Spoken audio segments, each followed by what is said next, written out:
मनुष्य को धरती पर आए करीब करीब 5 लाख साल हो गए हैं। जब वह धरती पर आया तो क्या था उसके पास?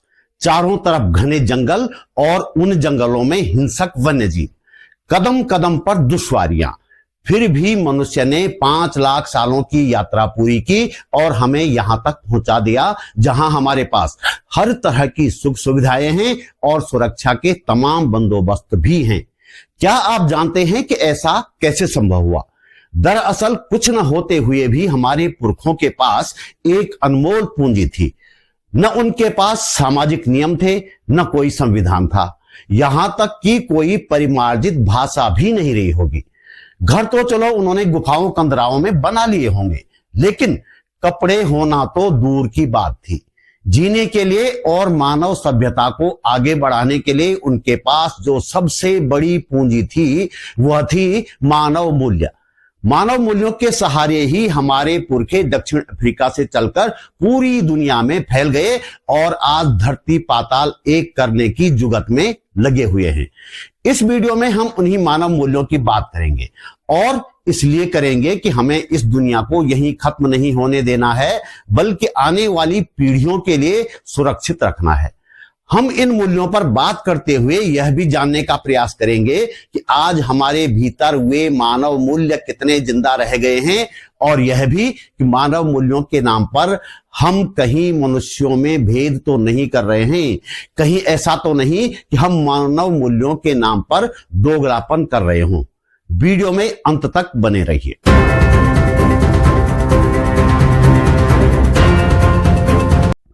नमस्कार, बात बोलेगी चैनल पर आपका स्वागत। मेरा नाम है त्रिलोचन भट्ट और मैं करता हूं जन सरोकारों की बात आगे बढ़ाने से पहले मैं आपको थोड़ी देर के लिए हमारे पुरखों के एक गांव में ले चलता हूं जहां मैं पिछले साल गया था। हाँ, इन सबका टेस्ट करवाया scientific method by radio carbon dating C14 के द्वारा से। उसके आधार पर ये आपका 28,000 BC के ऊपर वाले फिगर्स हैं, मध्य पाषाण के करीब करीब 10,000 वाले। पूरे जंगल में मध्य पाषाण काल मेसोलिथिक के ज्यादा मिलते हैं, अपर पैलोलिथिक के कम मिलते हैं। तो आदि मानव से लेके आदिवासी पीरियड तक का यह इतिहास है। ये है भीमबेटका, हमारे आदि पुरुषों का एक भरा पूरा गांव। भीमबेटका मध्य प्रदेश के रायसीना जिले के विंध्य पर्वत श्रृंखलाओं की तलहटी में है। राजधानी भोपाल से इसकी दूरी है करीब 50 किलोमीटर। ये गांव हमें अपने पुरखों के बारे में कई तरह की जानकारियां देता है। अपने रहन सहन के तौर तरीकों को हमारे उन पूर्वजों ने चित्र बनाकर भीमबेटका की गुफाओं की दीवारों पर उकेरा है। ये चित्र 10,000 से 30,000 साल पुराने तक मालूम होते हैं। भीमबेटका की विस्तृत जानकारी देता एक वीडियो इस चैनल पर उपलब्ध है, समय हो तो जरूर देखिएगा। इस गांव में मैं आपको इसलिए लाया था ताकि हम जान और समझ सकें कि हम किन परिस्थितियों से होकर मानव सभ्यता के इस मुकाम तक पहुंच पाए हैं। कल्पना कीजिए, भीमबेटका जैसे गुफा गांवों में रहने वाले हमारे पुरखे आज की तरह जाति और धर्म की लड़ाई लड़ रहे होते तो क्या आज हम यहां तक पहुंच पाते? नहीं पहुंच पाते, वहीं के वहीं खत्म हो गए होते। ऐसा नहीं कि उस समय लड़ाइयां नहीं होती थी। अलग अलग कबीलों के बीच लड़ाइयां होती थी, लेकिन वे लड़ाइयां सिर्फ भोजन की लड़ाइयां थी। पेट भरने लायक भोजन जुटाने के साथ ही वे लड़ाइयां खत्म हो जाती थी।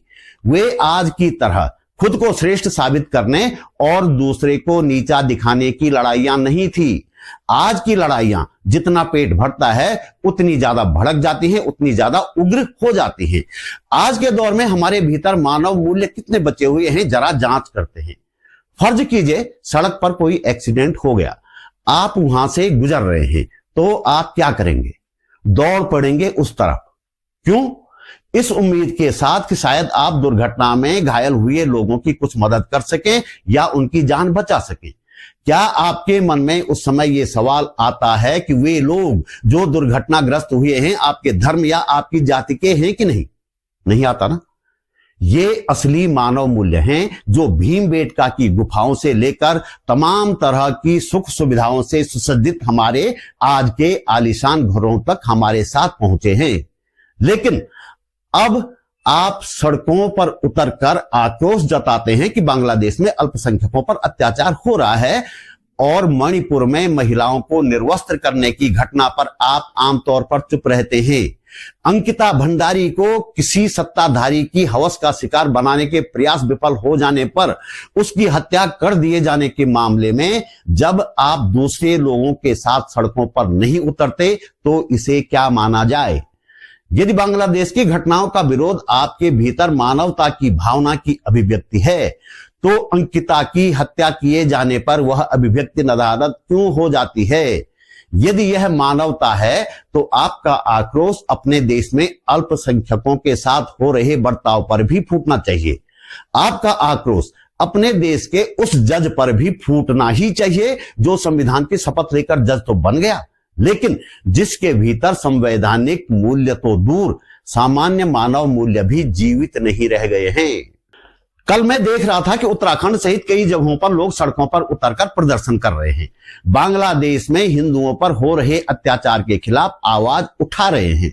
दुनिया के किसी भी देश में मानव जाति पर अत्याचार हो रहा है तो हर किसी को आवाज उठानी चाहिए। यही तो मानव मूल्य हैं जिनका मैं जिक्र कर रहा हूं।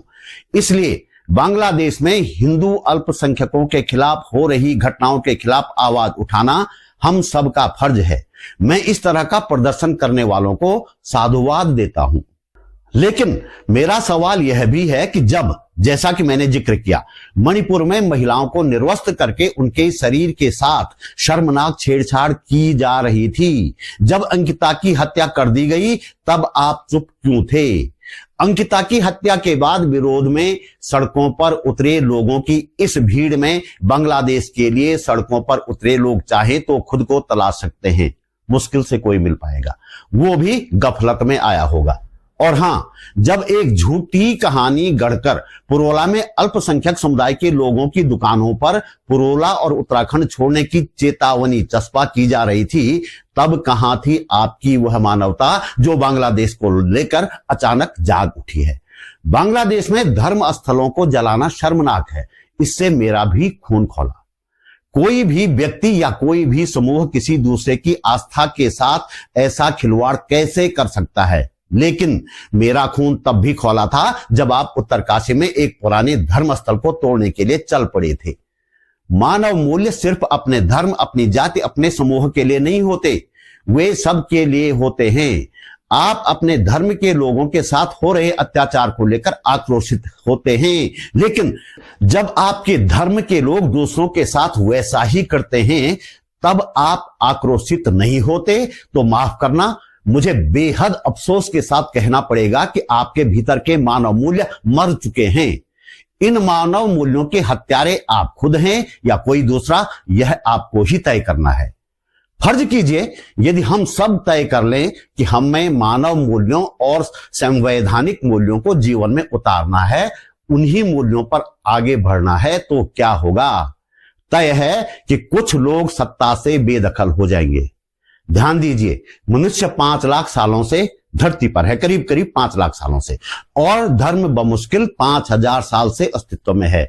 यानी कि 4,95,000 साल तक मनुष्य इस धरती पर बिना धर्म के रहा है।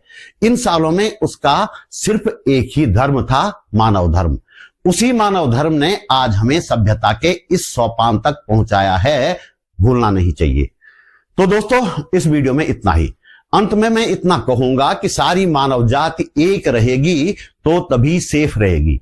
हम धर्म जातियों में बटेंगे तो एक न एक दिन जरूर एक दूसरे के हाथों कट जाएंगे, ये तय है।